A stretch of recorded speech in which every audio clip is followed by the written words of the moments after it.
Do you want to know how to send an email on your Gmail account on your iPhone? It's very simple to do. So what we're going to do is go ahead and go find your Gmail app. Make sure, obviously, that you're logged into the email that you want to send an email in. The last thing you want is to be in the wrong email. So once you're there, you're going to have an option. Once you open up Gmail, you'll see a compose button at the bottom right-hand corner, and that's going to allow you to write an email from scratch. So go ahead and hit compose. It should already have your email in there as the sender, but we need to pick someone to send an email to. So I'm just going to type in a random email here.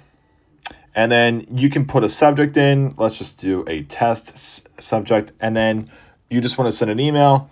You could say, hello, my name is Kevin, and I'm sending you an email.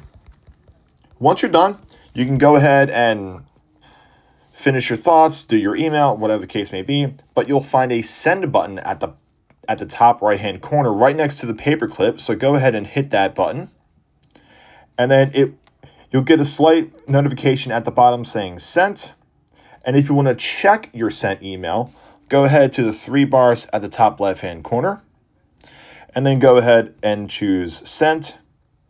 And you'll see it right there, the email that we just sent. And that's it. It's super simple. It's super easy to send an email on Gmail.